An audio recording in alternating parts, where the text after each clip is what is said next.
Hey, everybody. Welcome to another episode of the Mile High Game Guys board gaming podcast. I'm your host, Adrian. I'm Zach. And I'm Jeff. And we're coming to you with another episode for the week of June 1st. We're recording on May 31st. When do you think the week starts? After holidays. After holidays. holidays. Okay, when the work week begins is when the week starts. It's the first episode of June is what I'm trying to say. This is the first week. This will be the first episode of June. Calendar week, whatever this is. Yeah. I'm sure I could do week of the 4th because some people do that for like the Friday, like as of the 4th, in which case it'd be the birthday week for me. So yeah. I could go look at my work schedule to see what calendar week we're under. Because that's how we measure time, is by calendar weeks. I think on my paycheck it shows number of weeks into the year. Gotcha. Or we could go by the 365 calendar, just what number day it is. Ooh, there you go. That's how Montucky does all of their cans. See, the problem is that would require us to know for sure what day this episode was like coming out, and we have no idea. There's no way to know. There's no way to know. No. that technology has been lost. Mm-hmm. Yeah, we had it at one point, the ability to know when the episode would release. Yeah, yes. That technology has been lost. Once we stopped doing two a week, it was just like there's no need. Like they doesn't have to come out until before the next one comes out, so it's a lot. Yeah. So yeah. Anyway, this is a board gaming podcast. If you're new to the show, you wouldn't always guess that from the conversations we have. But this is a board gaming show, and so we like to talk about board games. And we'll start talking. No, we don't like talking about board games. We We like talking about board game. This week, certainly, it's just going to be board game. The main area, one of the main areas on these episodes where we talk about board games is in the what we've been playing section. That will start right now. What we've been playing. Which is one game. One game, unfortunately. So this past Friday, we did a stream because that's another thing that this board gaming show does is board game streams. Those are on Fridays. That is set. And we do know when that happens. Yes. This past Friday, we streamed Tapestry with the new Plots and Ploys expansion. Zach continued his post-COVID domination of the streams. I really don't know what's going on here. COVID really did fuck everything up. We are in the darkest timeline. Zach is winning everything. Yep. Correct. I don't know what to tell you. From all of the very heavy strategy games that we've been playing. Oh, yeah, definitely. Very economic. If he beats me at Clinic, I might have to put my 30 days in. Have you played Clinic before? Yes. Oh, okay. Well, we'll see. It'll be my first time playing, so I usually get beginner's luck. But and that usually works best when everybody is trying to do that. Yeah. So we'll see. Yeah. I don't know. He didn't win Dune.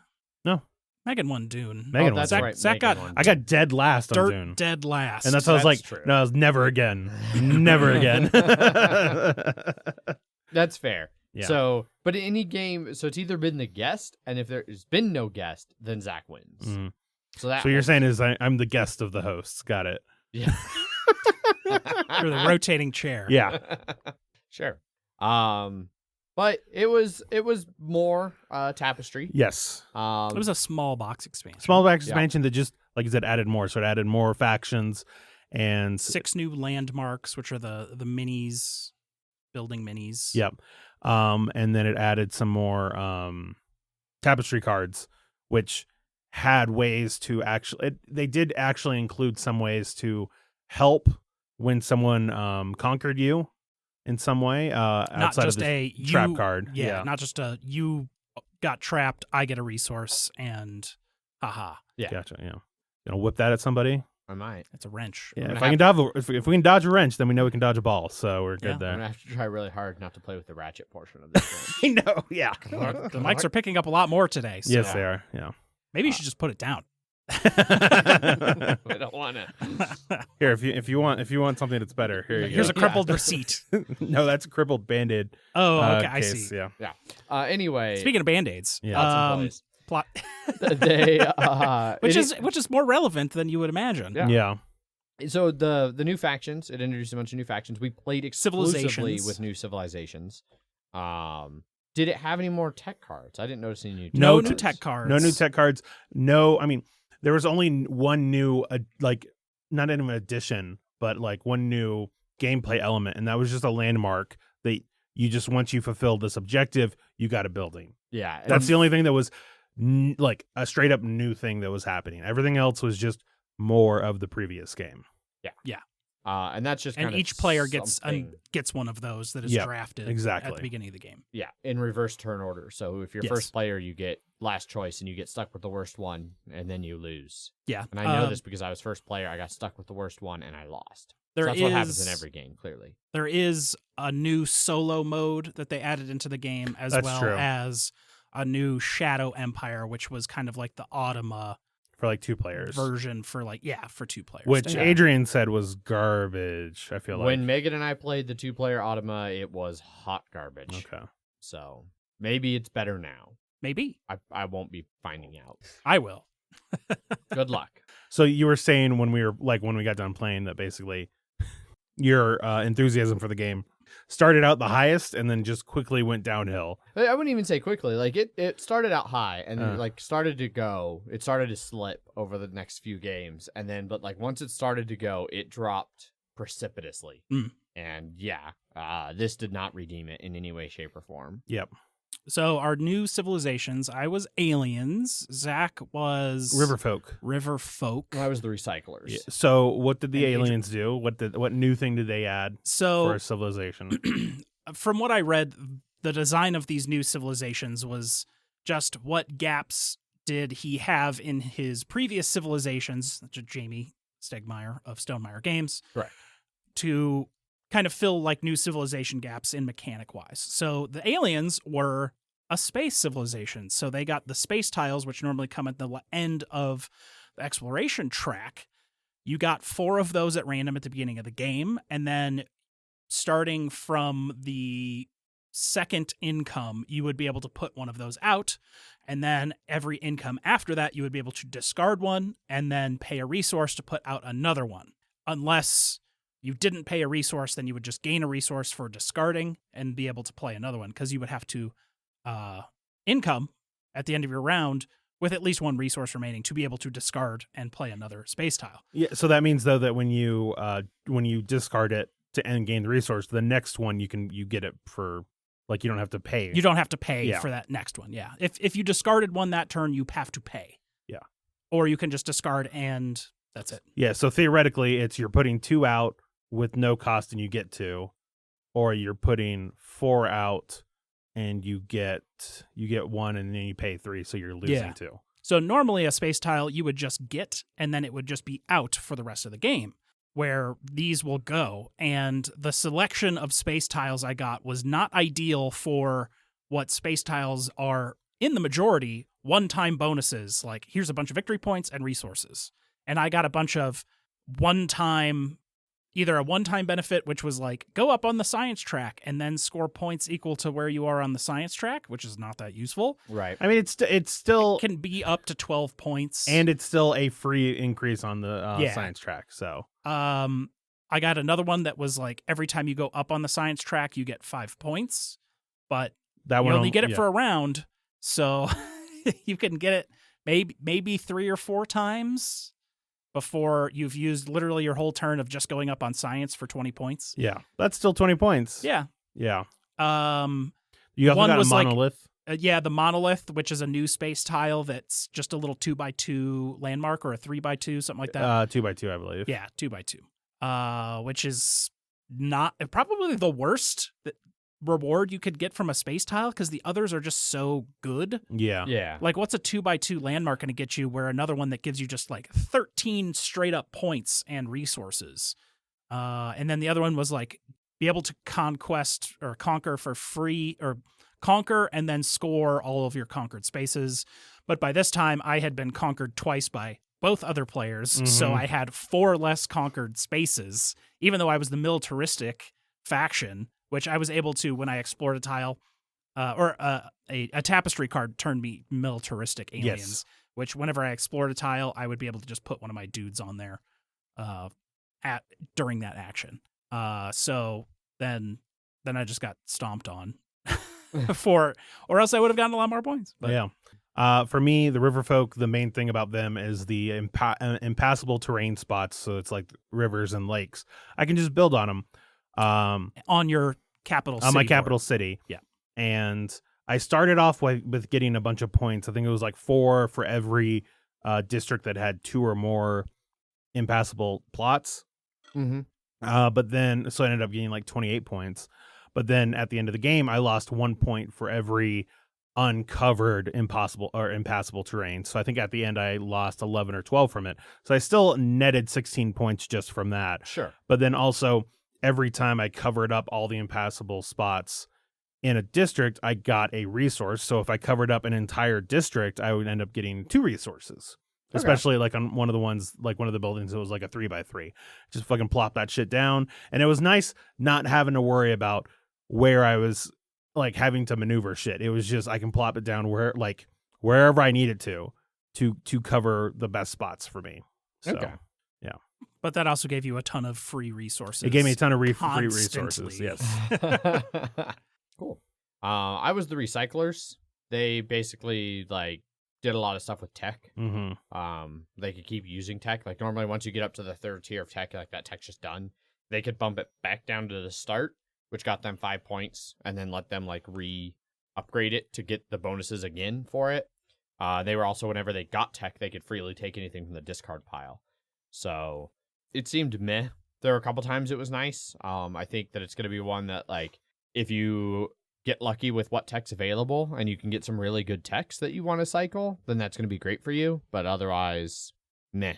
So Yeah, the aliens got a very meh selection of those space tiles, and I think they would have been a little better with some different draws on those. Because the expansion also added in like 5 new space tiles, which were the get 5 points each time you go up on X track.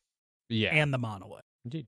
Yeah, it seemed for me, out of the 3 civilizations we were playing, mine was the one that had the most flexibility in it, but not just flexibility, but not reliant on the draws certain of mechanic. You draw the tiles, draw of the cards for tech and stuff like that. Yeah, yours was just mine was just known, and so I could plan my strategy around that. Yeah. So it was always just like, oh, I can I get a building. Oh, I can cover it here. That's going to let me get a resource that will then let me extend my turn farther and do these other things. Right. So yeah, I shot up ahead in the beginning, and then Jeff caught up, and then Jeff went ahead of me, but he ended first too. So it was just. Yeah, I ended up just having a good capital city tile towards the end. It was pretty full. I'd so full that I couldn't put in a lot of the landmarks that I was getting. Great. And ended up with a bunch of points from the like rows and columns, which I assume Zach was having problems with because those don't count as impassable for those rows and columns anymore. Sure. Yeah. Well, they count as they count as that, but I also want to cover them up because they're negative points at the end, and also a way for me to get extra resources. So like there was one where one of the districts just had one impassable terrain at the very center, and so I put my one thing right on there, and so I got the one resource from that. But then it was going to be real hard to try and fill that one district up or get it to score points. I also did not go deep into the farm line, which had the extra points, or maybe it wasn't farm, but it was the other one that got you points based on off your rows and columns. Yeah. So because I didn't go deep in that, I think it's the housing. The housing maybe. Yeah. I did not try and go for. I didn't try and get a lot of those buildings. Yeah. So because it was like I did like if I cover up all of the spots, the impassable terrains in a district, for me that is a net neutral. You know, that's the same as covering up an entire district, and then if I cover up the whole district, that means more. So I wasn't trying to focus on doing that as much. Makes sense. Yeah. And then I had the Jeffiest Jeff that ever Jeffs. Did you? I got to the end of the tech track, which lets you roll the tech die, which is a 12-sided die, 3 facings for each of the 4 tracks. Mm-hmm. And then I proceeded to proceeded to roll tech not tech. It was tech. Yeah, it was science. tech. I got to the end of the science track, which lets me roll the science die 4 times, which I rolled tech 4 times, which I was the lowest on. I don't get the benefits of any of them, and then it got me up so high on it that I could no longer even use it where I was in the game, so it was completely useless. Mm-hmm. I think in theory you're allowed to like turn down that roll. Like you roll and you see what it is and you'd be like, no, I don't want to do that. So Yeah. you could have not moved up at all and then still been able to do those lower actions. Yeah.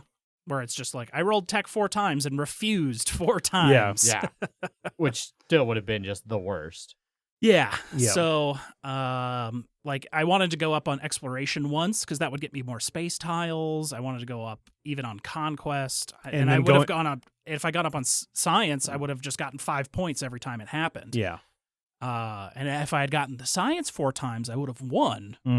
Because I ended with 17 points ahead of you. Yep. Which, my last move in the game was going towards the end of the military track, and so when you do that, you conquer, and then you get an additional civilization card. And I just that does not replace. That does not replace, unfortunately. Oh, hey, I got all the benefits, and now I've replaced it and get no negatives. Yeah. But I also looked on it, and then which made sense why the river folk are like, if you draw it in the middle of the game, you can just get a new one because there's no benefit for you really.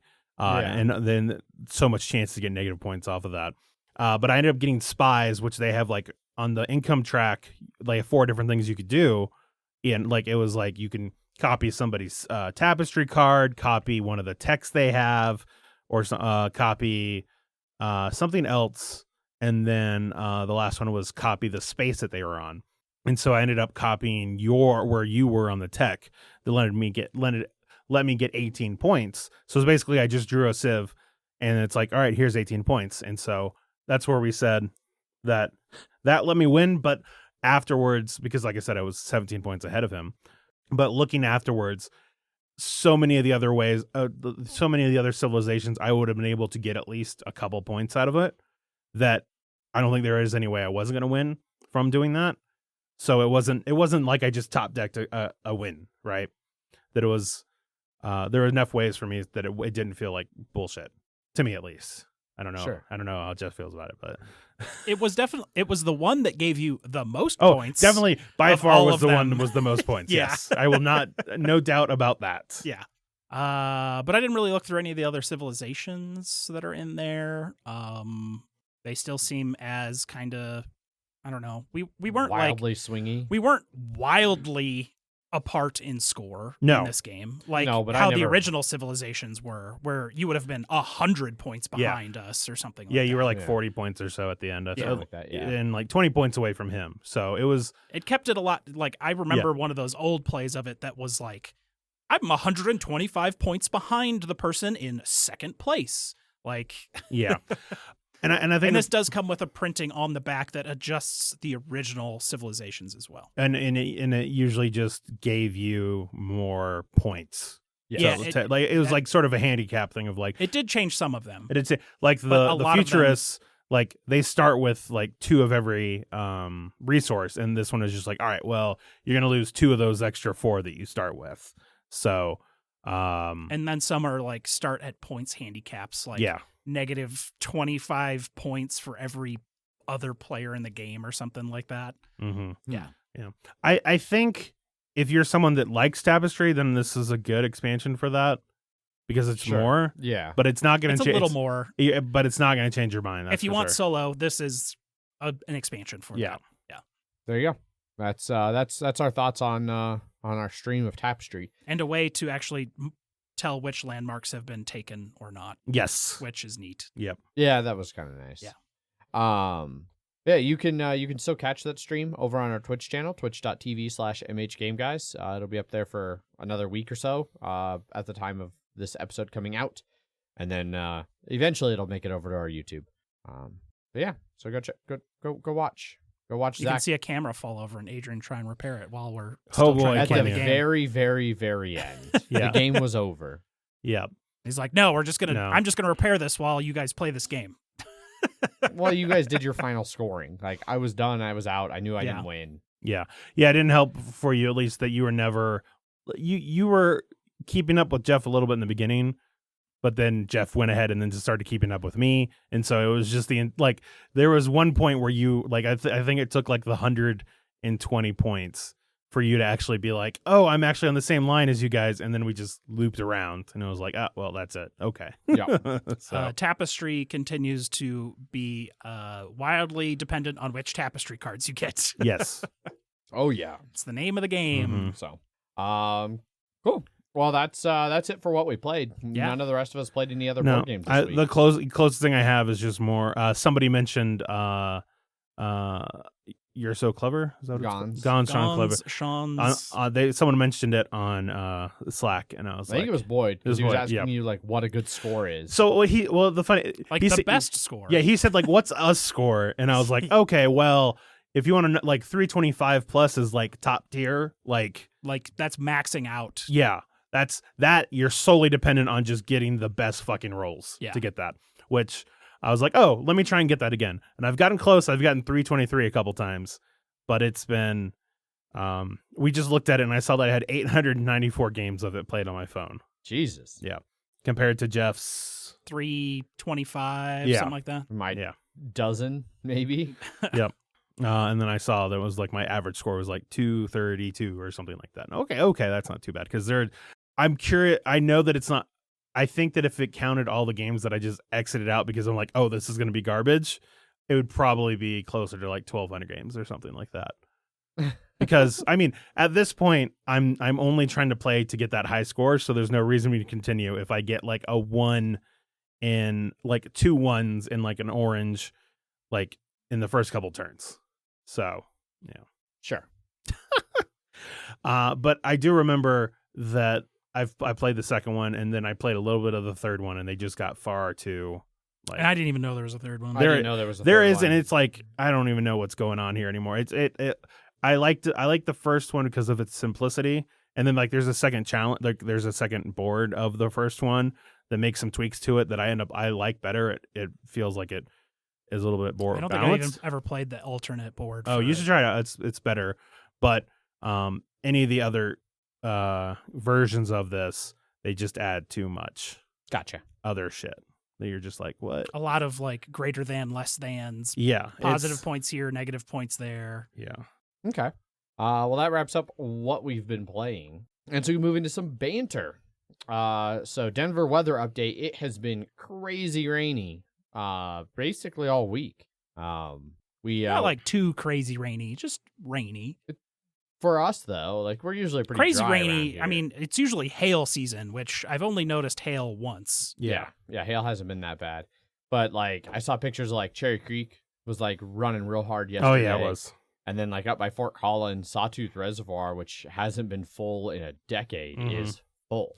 Oh, yeah, it's been like I definitely have looked around and like, wow, it's really green this year. Yeah, this part of yeah. the time of This the year year. it's green. Yeah. But that 100-degree heat, and that's going to shrivel it all up and light it on fire here in a couple months. God, I know. Maybe we'll get lucky. Maybe we won't have 100-degree heat this year. Maybe Well, we'll only get into the 90s like twice. Well, it's going into the 80s for the next 10 days. Ugh, so, gross.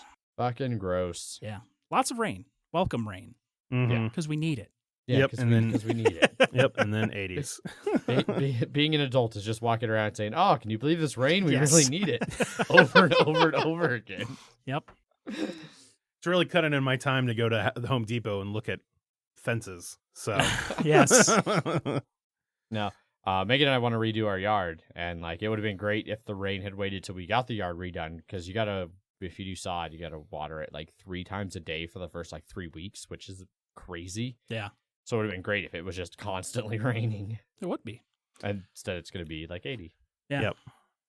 We haven't had our weekly Lord of the Rings game because Paul's busy setting up his new wood shop. Yeah, I helped him get a bunch of equipment from like a wood shop supply store that sells like a bunch of fancy woodworking equipment and all kinds of other shit.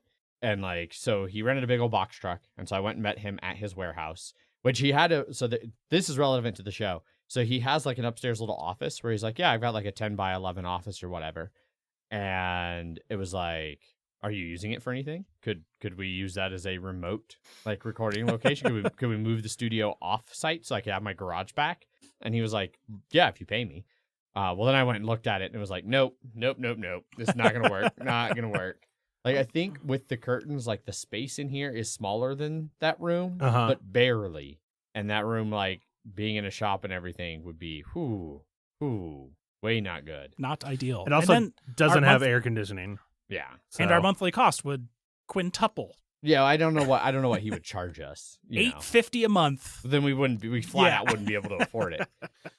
He doesn't tell us until after we've signed the lease. Uh-huh. Yeah. No, it's gonna be $12.50 a month. He puts like a scratch off little thing. Like, after you sign, you get to scratch that. I'll give you a quarter to scratch Uh-huh. it. Right? Yeah. like All right, the- give me that quarter back. Yeah. what's the clearinghouse? Publishers Clearinghouse? Yeah, they had little scratch off things on those too. Oh, yeah. Oh, yeah, I remember this. So Boyd criticizing me in chat says lays sod in July, Adrian. It's June So- right now. So first of all, It's not even. Is it June? It's about It's to not be even June. June. Yeah, but he's not going to lay it today. No, definitely not going to lay it today. So the sod we want is only available from June to like August. Like, so you can't even get it until June. So either you lay it like early in June and water the shit out of it, or you get it right at the end of its growing season and water the shit out of it. But regardless, like, you're doing it when it's hot. It does not make sense to me. But and at this point, since we're not going to be ready to lay it this week, I don't think we're going to do it this year. We might try and do it at the end of this growing season for it. But it's like buffalo grass or something. It's really low water, very like dog resistant. Didn't you want any like Kentucky bluegrass or anything No. like that? and it's a local grass, like it's Oh, a okay. native grass. Gotcha. So like we're really like as we're looking at redoing our yard and stuff, we're really caring about that. Like we want to make sure Native local planting. And Yeah. Don't stuff. want any invasive species. No, yeah, we want Don't be like, you know what'll look great here, kudzu. Don't do that. That's it's funny because I was looking at bamboo. I was like, man, No, some of this don't do bamboo it. stuff looks good, but no, bamboo. Once Yeah. you plant bamboo, it never goes away. Yeah. But yeah, and then also we're looking at like a lot of local pollinators and stuff like that to really keep try and support the local ecology as gotcha. much He just as plants possible. a bunch of cicadas. It's that's always like also my fallback excuse for like why I don't want to mow. Is like, oh, but I want to leave the grass like long and all the flowers, like the Well- dandelions. Those aren't weeds; those are for the bees. Boyd brings up a good point. It's local now. You just plant marijuana, just a yard of marijuana. Uh-huh. I think there are still rules about planting marijuana in your yard openly. I Yeah, could be I think mistaken. it needs to be like indoors or Yeah. something. Yeah. So sadly, no plus marijuana doesn't grow like a grass. I mean, come on. I mean, just because people call it grass doesn't mean it forms a nice bed of grass. But think of a bed of grass. Yeah. Instead, no, what you do is you just always cut the top of the stem, so it's just a bed of stems. Oh God, it's just the most uncomfortable thing Yeah. to walk on of all time. Yeah, you exactly. go. There you go. I'm pretty sure that'll be dog resistant.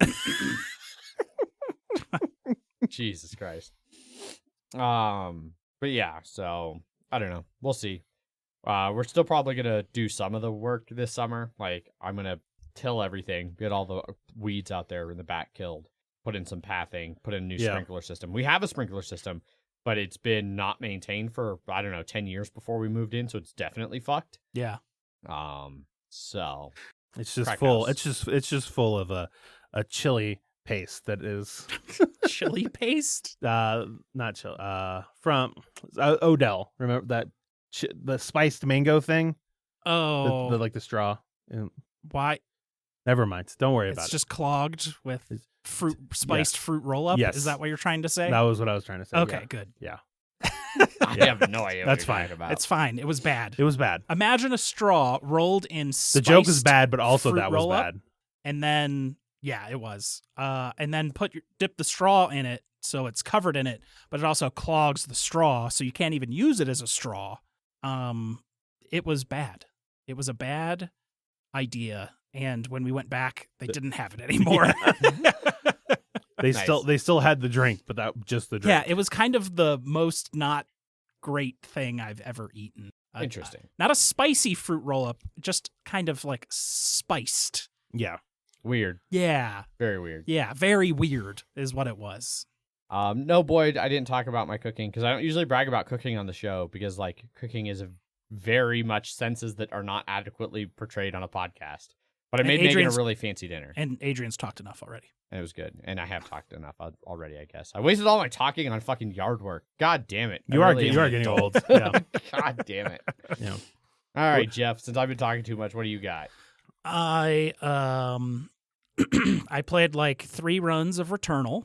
Oh, and nice. They were all bad. Yeah. I'm still in the first world. Yep. I got the glowy thing at the door for the first time. Okay. Chloe thing at the door. It's like a white thing. It's got like eyeballs in it that look like eyeballs, and it spits out an artifact when it's filled up enough. Yeah. That happened for the first time. Nice. And then I played a fuckload of Last of Us Part 2 because the PlayStation 5 patch for that came out. I'm looking forward to finally trying that out. And it's been so long since I've played the PS4 version or even it on PS5 that it just looks the same to me. Yeah. The frame rate's at 60, but I don't remember what the PS4 Pro mode in that was. I think it just upscaled the well, I don't know about that one, but it I was know probably like a 4K 30, and then you could do 60 at 1080, but now you can do 4K 60. I think because I know for Ghost of Tsushima, which that's what I've been playing.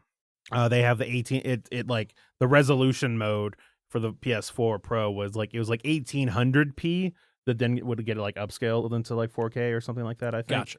So it's probably something similar to. And none of this that. matters because I don't have a 4K TV. I just got a 120 hertz 1080, so it doesn't matter. Yeah. And the TV I want's like $2,000. So I don't think my TV's a 4K. I think I chose not to upgrade to a 4K. Yeah.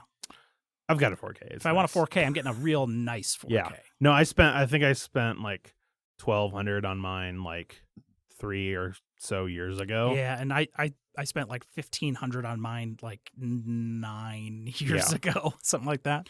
Yeah. Well, I'm pretty sure you could get my TV now for like maybe $600 to $700 probably, and it'd be a better version of the one I have. Yeah. So, but I want the LG CX series. Yeah. It's got the HDMI 2.1.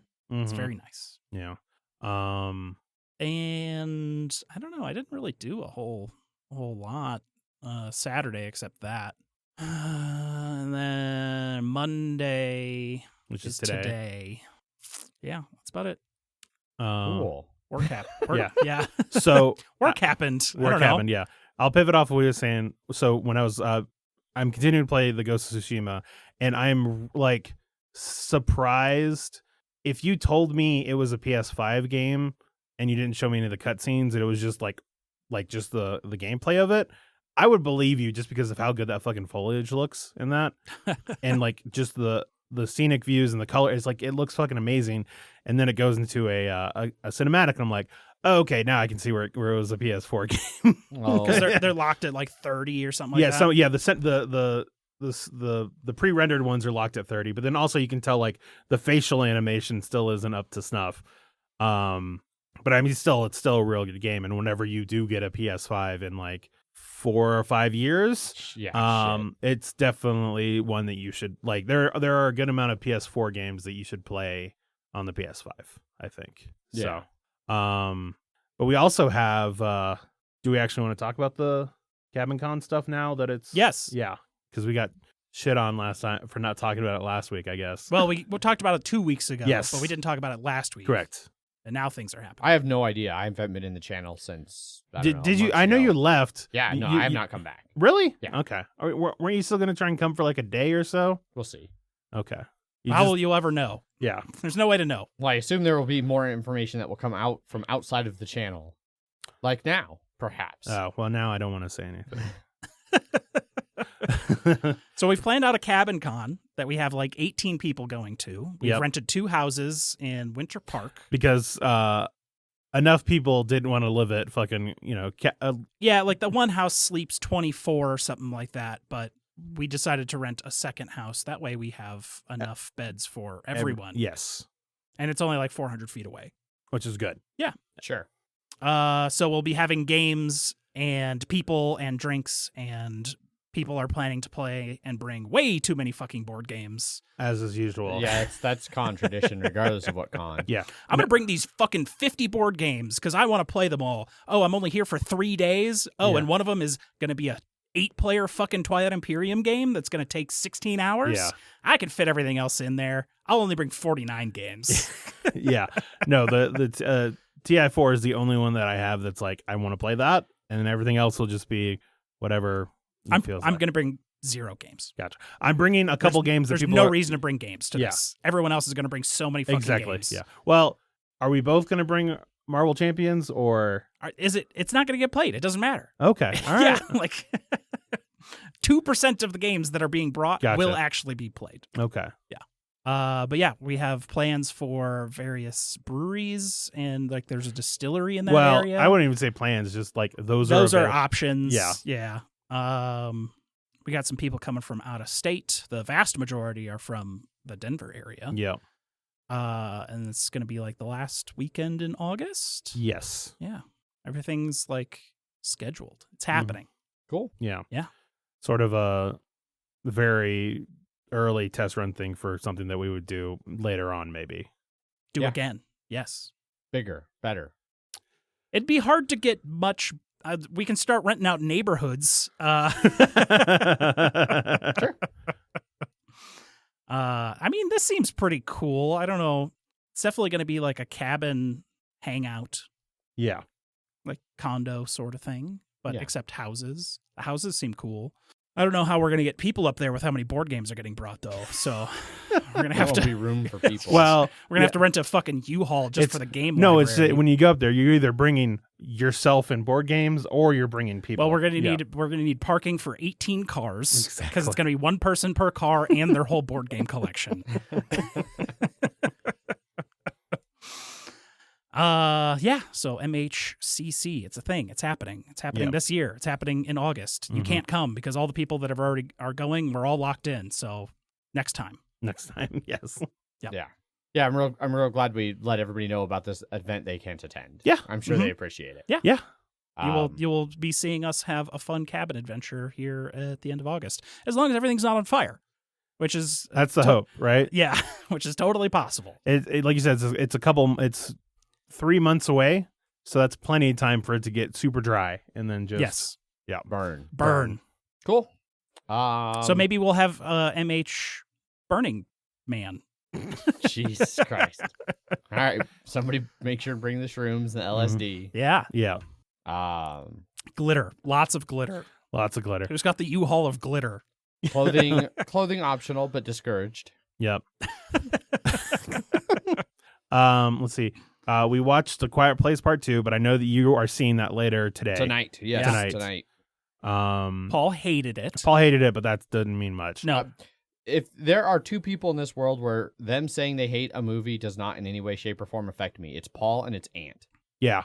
Like, the two of them, like, I don't know how I have such wildly different tastes in movies as they do, but their opinions on movies do not budge my meter at all. Yeah, I can see that. What did you think of the first one? I loved it. Okay. then you'll probably love You this. probably. One. Cool. The first one, I hated the first 10% of it, 10-15% of it. Okay. And then I liked around 20% in. So like the day 90 stuff, like that first Yeah. 10%, Yes. the intro to the movie. The intro to the movie. Okay. And then from like that on to like right near the end, I liked it, and then I didn't like the ending. And so of the first one, but I felt this one was more, I liked the beginning and the end more on this one, so I think that left me with a better opinion of it. Sure. So and I enjoyed it. Yeah, I liked it. It was good. There were some weird decisions that people made in the first movie. Because the movie needs to happen. Yeah, exactly. And then there's weird decisions people had to make in the second movie to make the movie to happen. make the movie happen. Yes. So that continues. It is definitely, if you like the first one, I think you would like this weird one. movie. What weird decisions did you think people made in the first one? I mean, I hated the kid, like the kid in the beginning, just like, well, one for the fact that like the parents were walking ahead and not like they weren't like having the kids in between them. So they're bad parents. Yes. That's not like an illogical decision. There's a lot I of think bad it's parents not. out I didn't there. say they were illogical. I just didn't like. You said there were a lot of weird decisions people Yeah, made. I think that's a weird decision. And then and I didn't like. I would have to rewatch it, I think, but I didn't. it's a really weird placement for a nail. Why is there? No, that's- why is there one there? Why is it? What is that holding into a floor, like a step? Why? Yeah, that was. Yeah. that did Yes. make sense. Because Yeah. the movie needed to happen. Mhm. That's why it was there. Mhm. Also, the whole for me, I just don't buy. It's one of those things of I know the military at least has fucked with sonic sonic attacks or whatever, at least, or you have used sonic frequencies and for me, if it feels illogical that they wouldn't immediately just be like, oh, these are real, I don't know. Sure. They don't flesh out the world enough for you to know why things are, but it seems like everything got fucked real fast. Yeah, it seemed like it got fucked too fast for how miniature the threat is in a way. It's because it's never obviously we never see, in the first one you never see any hordes of giant fucking creatures, right? But or of giant creatures. But it always seemed, I don't know. I feel like, and I don't remember if this is in the first movie or if it's in the trailers for the second, but I feel like you see some of the stuff with John Krasinski's character trying to get out of town when it's all going That is down. in the trailer in the second one. Okay. Yes. No, in the first one it is. You're right. It is strictly just them on their immediately post immediately post Well, I apocalyptic. couldn't remember if they had any flashbacks, but they don't. No. Because they start really early, 90 days in. Yes. They said. Yeah. And you get glimpses through the Mhm. old convenient newspaper covers. Exactly. That yes. Yeah. that age old storytelling mechanism. They had enough time to put those out, but then yeah. and it was over. Yeah. So Quiet Place 2 is pretty good. mhm. Yeah. Worth seeing. Well, I'm I would seeing it agree. tonight, one way or Cool. another. Yeah. So, do you have to order your food in advance? No. Okay. No, You do not. can. You can. Yes, I saw And they that. don't allow for ordering after the first third of the movie because your checks come out real quick. Yeah, they come Oh, out real really? quick. Yeah. Well, also this was a shorter. It's 90-minute movie too. But it's usually 'Cause even for Escape from New York, the bills Yes, are out very. they were out quickly. fairly quickly. Yeah. Yeah. Wonder if that's a new thing they're doing. I think permanently, that's or if that's just no, a that's COVID that's thing? definitely a COVID thing. Yeah. Gotcha. But it's still enough time to eat the stuff and then Get Cool. your get a stuff refill ordered. or two. Yeah. Cool. That's what I Will ordered. Two that be your drinks at first the same movie? time. Yes, this will be Nice. my first movie since the pandemic. Are you both going or is it just yes, you? no, it's both of us. Okay. They're not great seats, but there were no other seats on any day for the next month. As far as I could see, there were no real better seats the Well- days we were available. Gotcha. Well, that's for one. It's that I don't think they're open Tuesday and Wednesday, Ah. and I don't know. They may not have released the schedule for the next. Yeah, week. it only went up to Thursday, but I Exactly. wasn't gonna wait. Yeah, no, that makes sense. It's fine. And honestly, we didn't have good seats for New York, and it was Fine. fine. Yeah, We were in the we were in the third second row, was the second row Okay. off on the side. Yeah. but we still had. It was Oh, so we're not that bad. Yeah, exactly. So We're I think from the top we're 2 or 3 rows down, and we're not the last 2 seats, but the 2 before that, and then they're blocked off on. gotcha. either Yeah, side. no, that'll be you'll be fine. But no, I'm looking forward to it. I have missed movies Yes. real bad, and Draft House in particular. So I did notice on their app, so I did order a beer, and they offer you can add the tip. I was like, is this gonna add the tip to the total like my tickets? Because I don't want to tip a server for my movie tickets, and it doesn't. It's No. smart. It's Yeah. you've bought $8 of food and drink, Mhm. you will tip 20% of $8. Exactly. Yeah. So that was cool. Yeah, it was the first time I went there to see the anime movie. I bought all this stuff beforehand, and then every other time since I've just bought it there. Cool. So yeah, you can still do that. because they charged you twice. No, they actually did not. Okay. I looked into it later and I realized that's when I bought the Escape from New York tickets. I just because the movie wasn't for another 2.5 weeks, I just forgot that's when I bought them. I see. So I Great. see. yeah. Cool. I think that can be enough for banter, and we can move on to some news and Kickstarters and wrap things up. Boyd does want to reenact A Quiet Place at Mile High Cabin Con. All right. Does that just involve Boyd being quiet, like there's monsters that will eat him if he makes noise? 'Cause maybe it's just that gonna, might make me want to come more. maybe he's gonna just go walk around and step on nails and just get Go hide in a bathtub. Yeah, get mangled, give birth. Who knows? We'll see. Boyd, do not give birth at Mile High Cabin Con. No. All right, so moving on to some news and Kickstarters. Yes. First up in news, remember that Catan 3D edition from 15 years ago? that you couldn't buy for less than $700 these days. Well, now you can buy it for only $300 because they're doing a new printing. Oh, geez. I had not scrolled down to see that it was still $300. But yeah, fancy new 3D Catan coming out. They have a mock-up at the New York Toy Fair back in February when it was unfinished, but now they have pictures here of the final look. February which it looks 2020. Cool. Yes. Yeah, last year. But pre-pandemic. Pre-pandemic. There was probably no Toy Fair this year. No, there definitely wasn't. But yeah, retail price $300 US, €300. Yeah, It looks the same as I remember it back in the day, except No wooden box. no fancy wooden box, but the pieces look similar. But I haven't seen them side by side either. yeah. I mean, it's one of the things. It looks real good, but I Seems don't know if unnecessary. I don't I'm want not to pay spending $300, $300 on Catan. especially because it's just base Catan too. Yeah. But the if you want organizer's to, nice. yeah. That's cool. mm-hmm. Doesn't have the fancy wooden box. No. But there you go. Yeah, I guess if you really want that fancy Catan, which a lot of people have, True. but now you can get it. Just kind of like that Azul, giant Azul that was like $500, I think. If I win one of the 5 $1 million drawings Colorado's doing for the vaccine, I'll buy the anniversary or the 3D Catan for Megan and Megan's sister, who both like Catan. Aha. That's $600 of my 1 million I've spent. Oh, Mhm. perfect. It looks like the old one came with the Cities and Nights expansion, but I'm not Yeah? seeing if this one does or not. I didn't know the old one had an expansion. Doesn't matter. I haven't played any of the Catan expansions, so fuck if I know. I've played. They make it a lot better. Yeah. I think most of them. Well, the 2 that I've played. I've played Starfarers. I wouldn't combine more than 1 or 2 though, like, Mm. because then it would just become unwieldy. Yeah.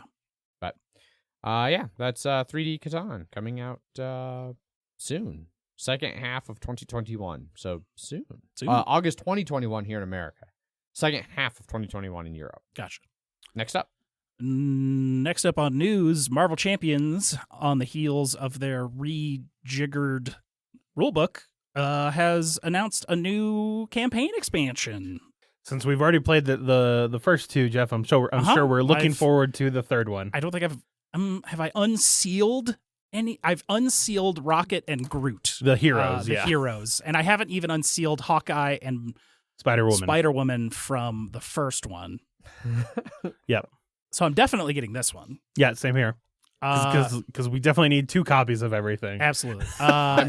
Glad to know they have a direct line into your wallets. Yes. Well, if I don't keep up now, I'm never going to be able to keep up. So I have to keep spending money. Sure. Gotta keep spending. Yep. Gotta keep spending. That's why I don't play Arkham Horror LCG, because I can't get it all, so I don't play it at all. Anyways, this is the Mad Titans Shadow. It's the Thanos expansion. It's going to have Thanos. It's going to have his crew of Dark Horsemen or Black Guard or The whatever. Black Order. Black Order. There it is. And then you're going to get Adam Warlock and Spectrum as your heroes in that section. Spectrum, if you've watched WandaVision, she's that person. Yes. And then Adam Warlock, if you've seen Guardians Galaxy 2. post-credits scene that they've done literally nothing of since that. Yeah. It was like a golden egg, or it was like an egg sort of thing. It was like a cocoon. Cocoon, that's what it was. And then she's like, I'll name him Adam. And then that's it. Yes. So, because James Gunn then got canceled, fired, rehired, yep. doing Suicide forth. Squad. Maybe it'll come up in volume 3. Anyways, it's got all the Infinity Stones and the Gauntlet, and the Gauntlet can be used in any other villain. So you can give Rhino the fucking Infinity Gauntlet if you wanted. Yep. It can And so just be an it's- item for enemies. It's Yeah. got all the gems. Yeah, it's got Gauntlet and each 6 of the gems that are their own pile that you draw from, and they fuck with you in very specific gemmy ways. So, but yeah, I didn't realize that at first that this is an additional encounter set, which I think is cool. Yeah. Yeah. It's another campaign. Another The game. campaign. It's going to come with more cards. Looks kind of cool. Spectrum is has like different energy forms that she can use that seem pretty cool. Yeah, I want to say she's one of like a really old Avenger or something like that, like 70s era, that she's kind of been back a little more in the past decade or so. So I don't understand this. So I'm looking at these two cards for Proxima Midnight and Corvus Glaive, two of the Black Order. And they both have at the bottom, like, Proxima Midnight cannot be defeated while Corvus Glaive has any hit points. Corvus Glaive cannot be defeated while Proxima Midnight has any hit points. Do you have to, like, somehow kill them simultaneously? So what you're missing in that piece is their side schemes. So that's where, like, the threat and stuff goes in the game. And that probably has something to do with being able to defeat them. You have to do something with their side schemes to be able to damage them or get rid of. Yeah. And maybe they'll have, like, because those are each their first forms, and probably when you defeat the side schemes, you will then have, like, their second forms. Well, and it says you got to make sure you take them both at the same time too. So it's probably something scheme related and less. But yes, I'm sure the schemes will have a big part in it. But it does seem like it may come down to, like, they have 4 health and you do 6 damage, so because you can spread out damage. So yeah. Okay, so you do have to bring Well, them to you 0. can't split- well, you can't split it, but it's like If you had multiple damage sources, you could put one there and Yeah. one there. And I'm sure a scheme has some way to do that. way. Yeah. Yeah. Because it's not all about the villains. You No. need the schemes. Sure. Fucking yeah. God damn it. Yeah. Kang. Fucking Kang. Fucking Kang. Time traveling piece of shit. Yep. Thought you said Iron Lad was the good guy, Jeff. He was. But then Iron Lad needed to become Kang the Conqueror because then the Avengers wouldn't have gotten formed if Kang didn't exist, which will probably be coming up in the movies, I'm guessing. Yep. Around the corner. Oh, shit. The Soul World location for Adam Warlock is pretty cool. Yeah, his whole thing is like the Soul Stone. Adam Warlock is very key to the whole Infinity Stone story, so not having him in any of that, in the movies at all, or have even been referenced is Odd. weird for how it happened in any other Infinity Stone related storyline ever in the Marvel universe. Yeah. Whenever Adam Warlock is around, Infinity Stones are around. So it's going to be weird if they even bother to put him in the movies at all. Okay. Yeah. And there's more cards to make more decks out of. Fun Sure. stuff. Yep. Fun stuff like that. Awesome. More expansions. Constantly might- wanting more money. So I guess this will come out and then they'll do some Thanos heroes. They haven't announced any more heroes for this. So I think Venom's the last hero of the Guardians of the Galaxy campaign expansion. And then they'll probably be announcing more heroes after this expansion. And then maybe X-Men? Maybe X-Men. Maybe X-Men. Cool. Because they've already added some mutant-related stuff with Quicksilver and Scarlet Witch. Yeah. There was Sentinels on her cards. There were. Oh. Yeah. And I was like, ooh, X-Men. Teasing the X-Men out. Real slow. That real slow tease. Yeah. And then I'd be curious whenever, because if X-Men are going to be involved, then that, Deadpool, I'm sure would show up at some point. Yeah. And then I would be curious how they could play with meta or, outside the game, like fourth wall shit with that. Oh, yeah. Deadpool could be very interesting. Yeah. And I'm sure it'll be a Deadpool and Cable related Oh, yeah. expansion. Right on.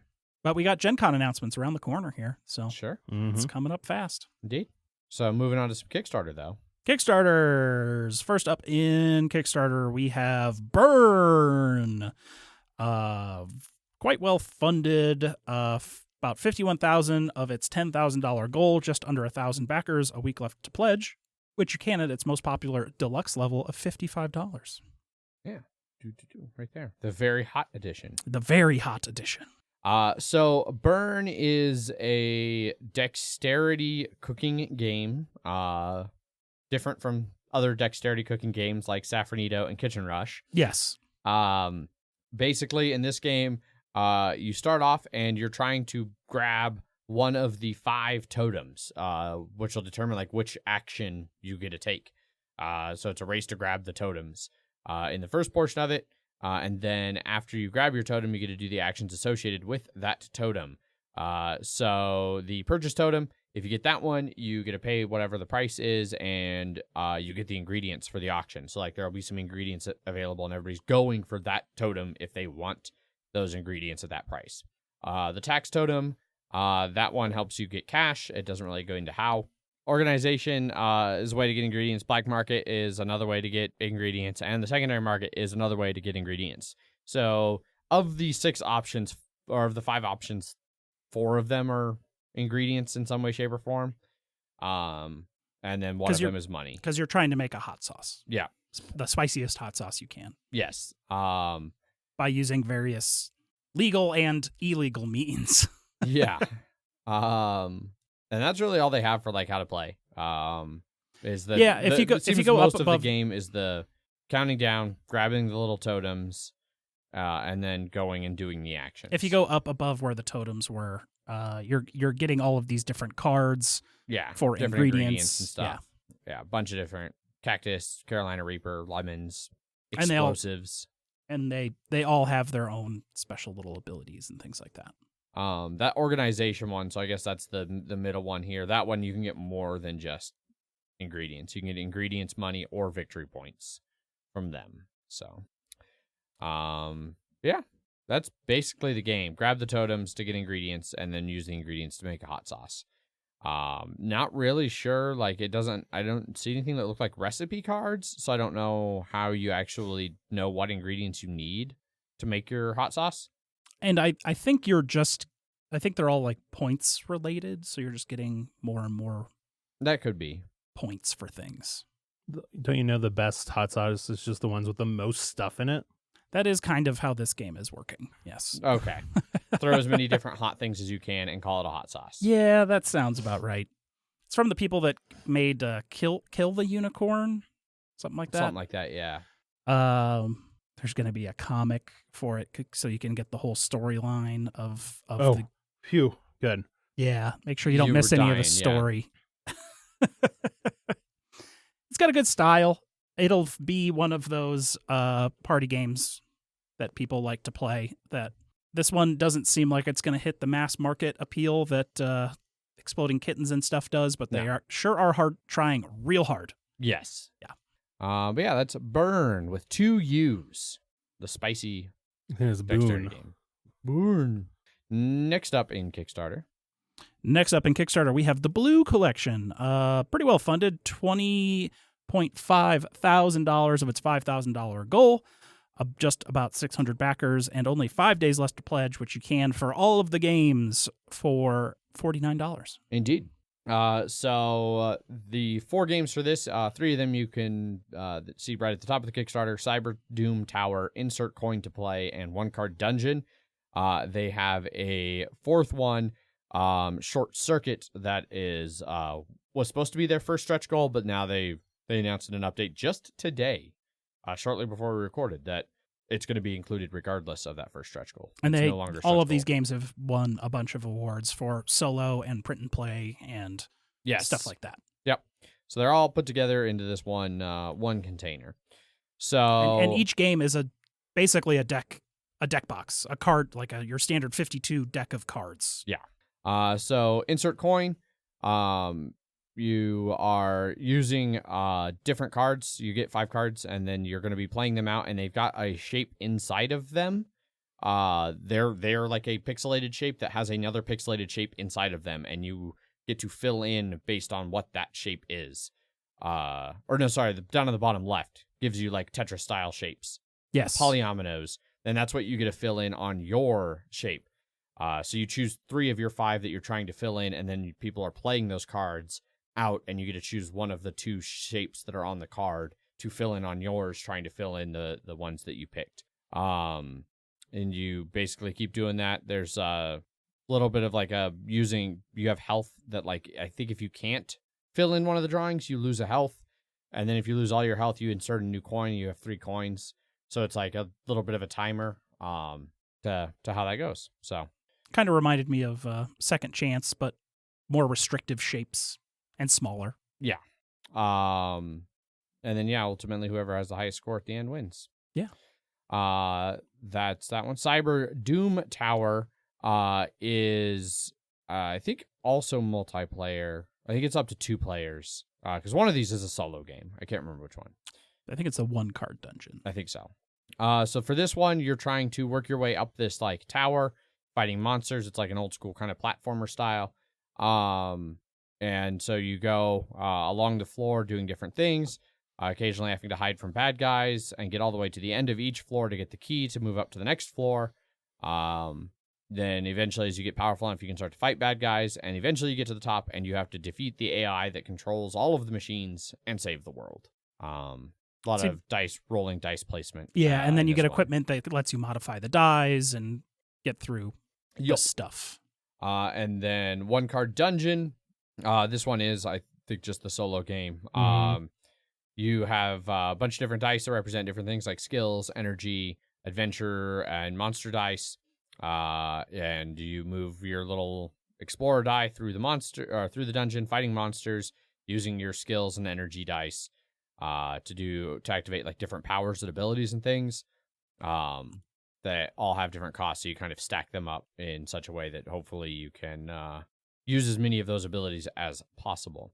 It's like movement, melee attack, defense, ranged attack, stuff like that. Yeah, and the die faces are like health. So like your hero can have like, it's a D6, so you can have up to 6 health. Monsters, might start at 2 health, so you have to like do 2 damage to knock them down.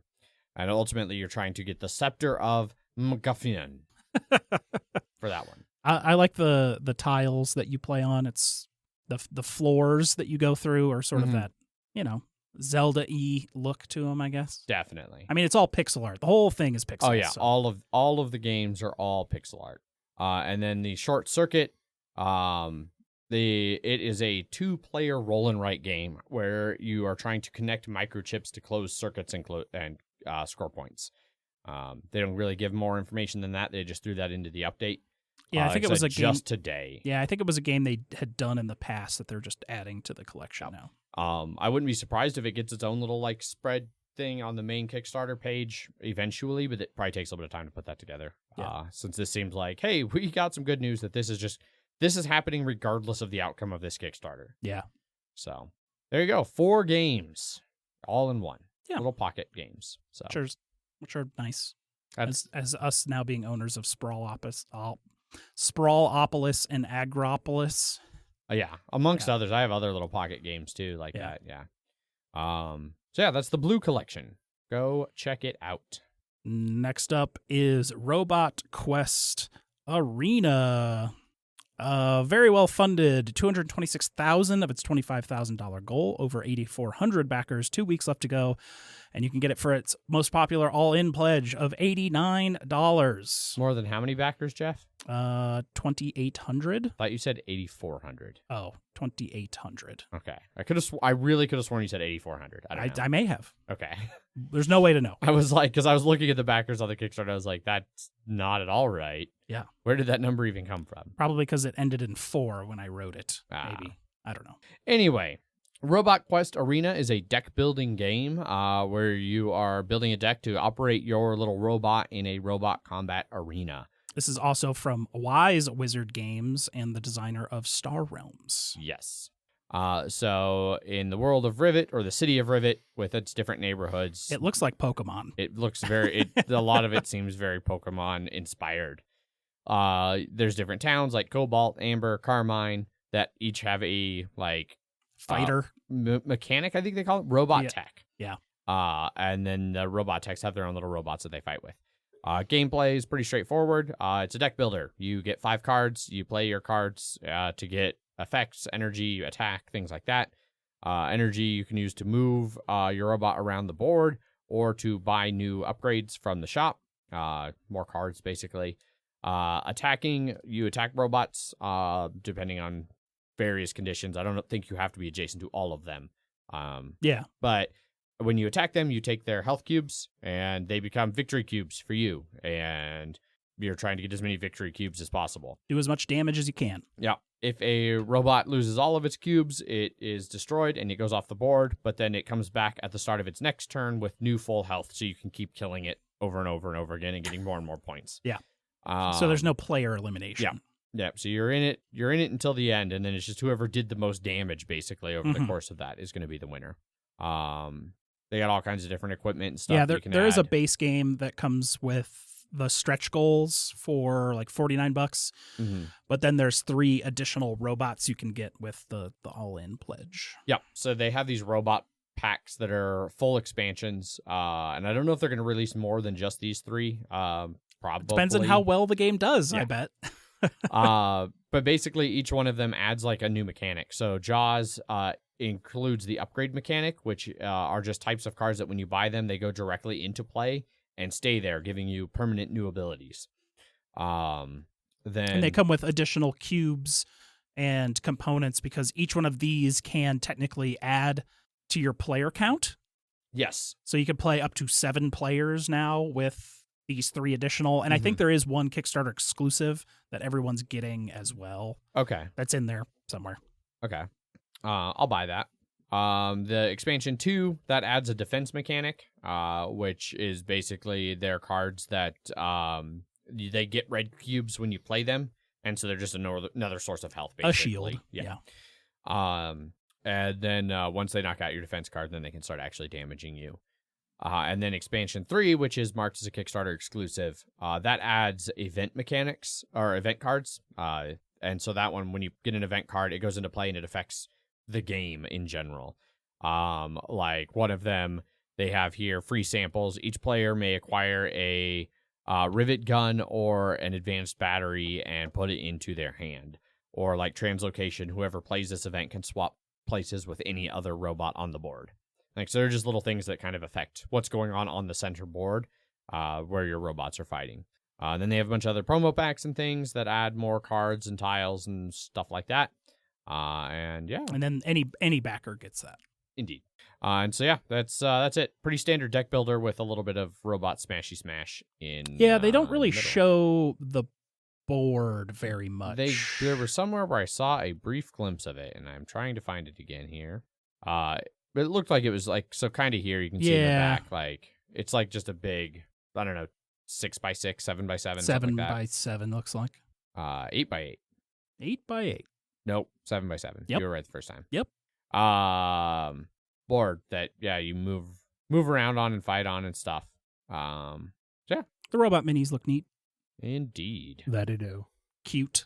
I actually don't like the way everything about this event, like it is so not my taste in style and art. So, but that's fine. Not everything has to be for me. It can be for other people, and other people can enjoy things. Yes, and that's okay.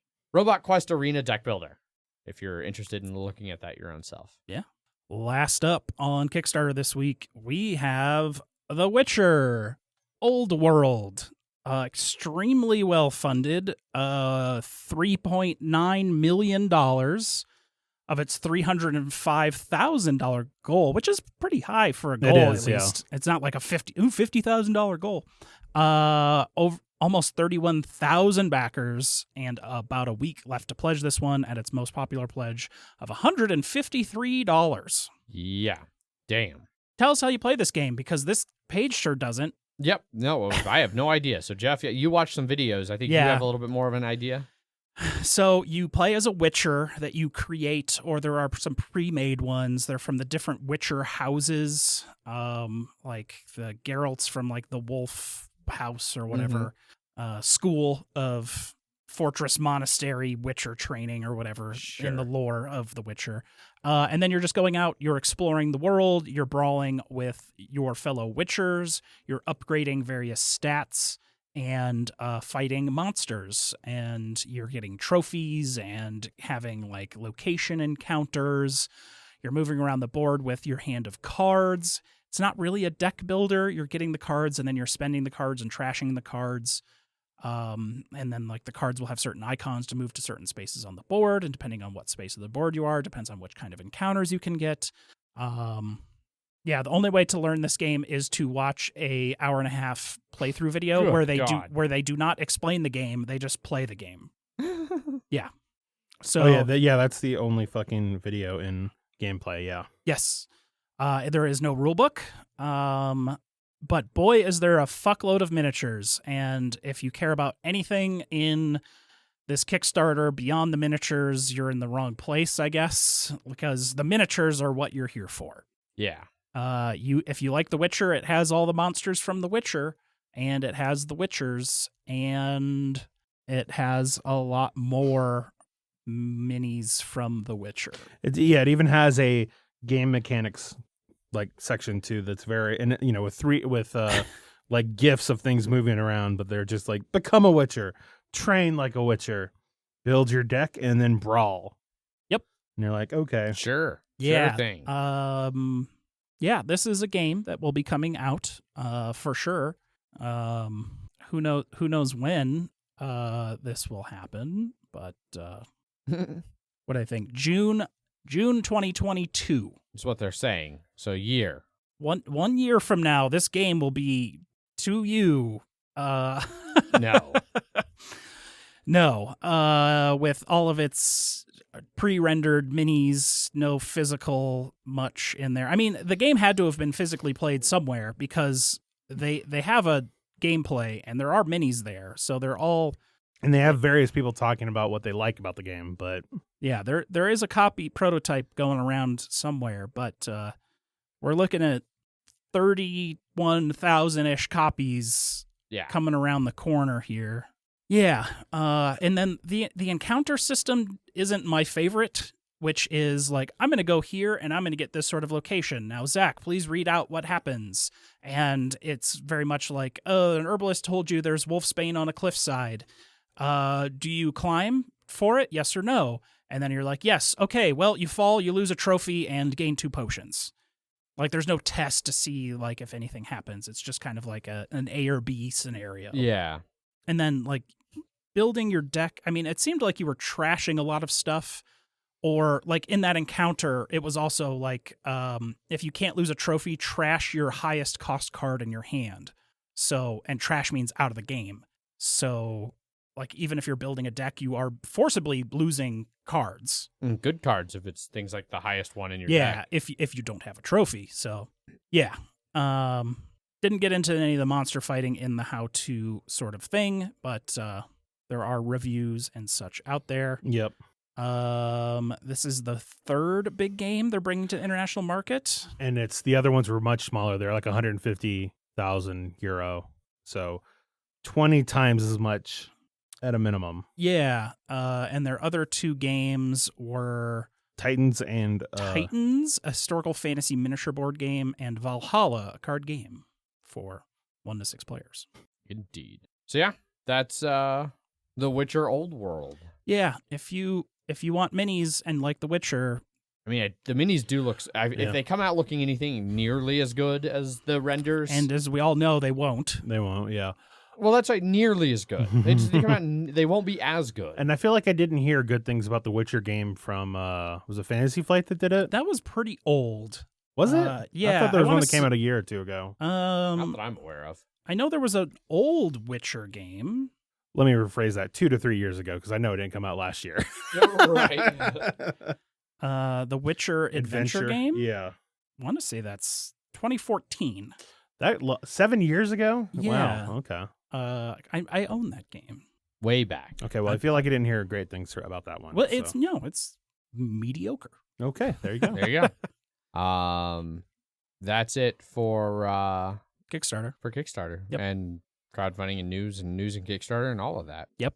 Get a second job to buy The Witcher Old World. Yeah. Right.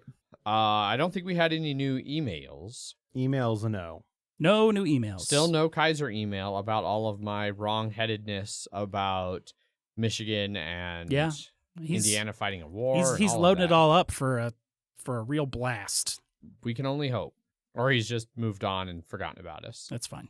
He's too busy being in the MHCC channel. Yes.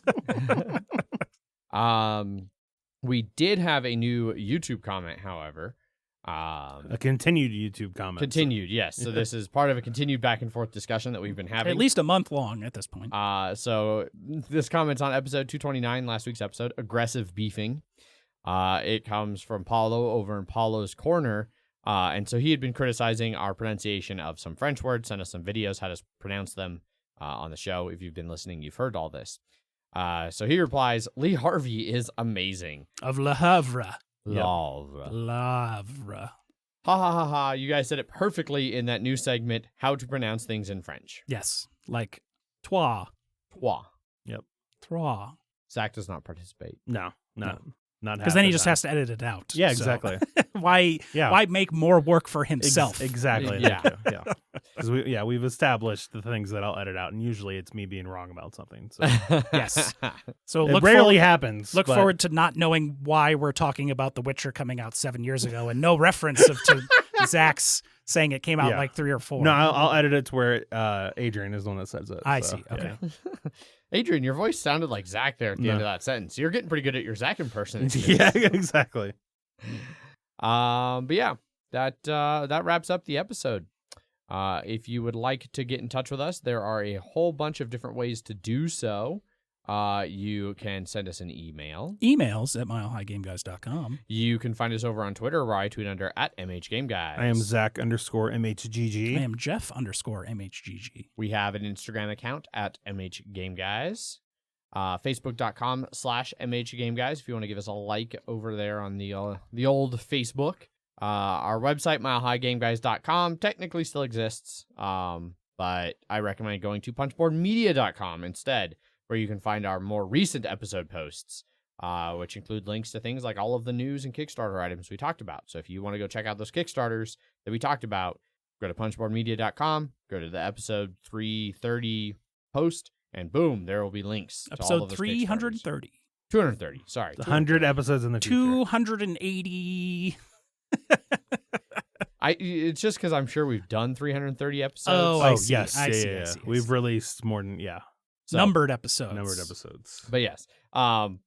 Anyhow, while you're over there in those show notes, you can also find links to things like our Slack channel, where you can come and join the Cabin Con channel and give your 2 cents for how you think the Cabin Con should be, and then lament that you won't be able to attend because all the spots are spoken for. At least until we do it, in another time. Maybe next spring. That's when I want to do it. Fuck conventions in the summer.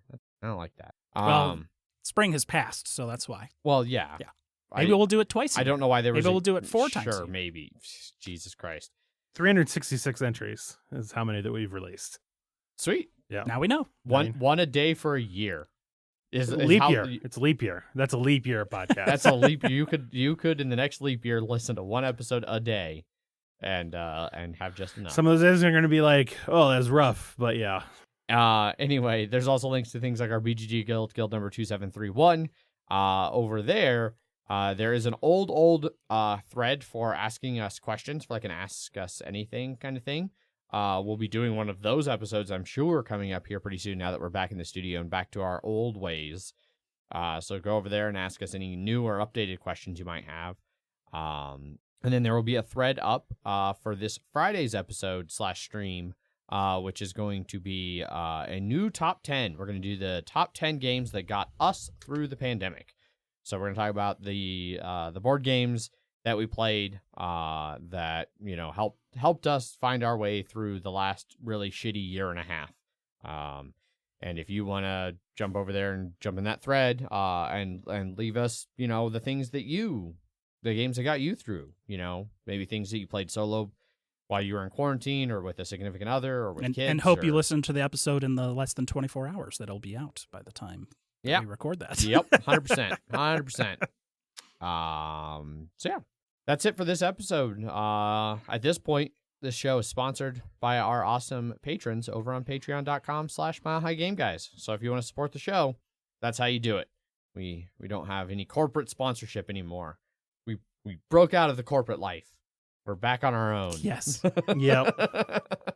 So, I think that is pretty much everything though. So, thanks everybody for listening. As always, I've been your host, Adrian. I am still Zach. And I'm Clicker Jeff.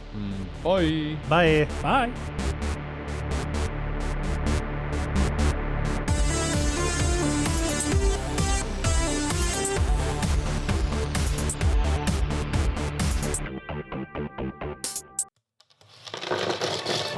Media, where we all bring something to the table. pull up a chair At punchboardmedia.com.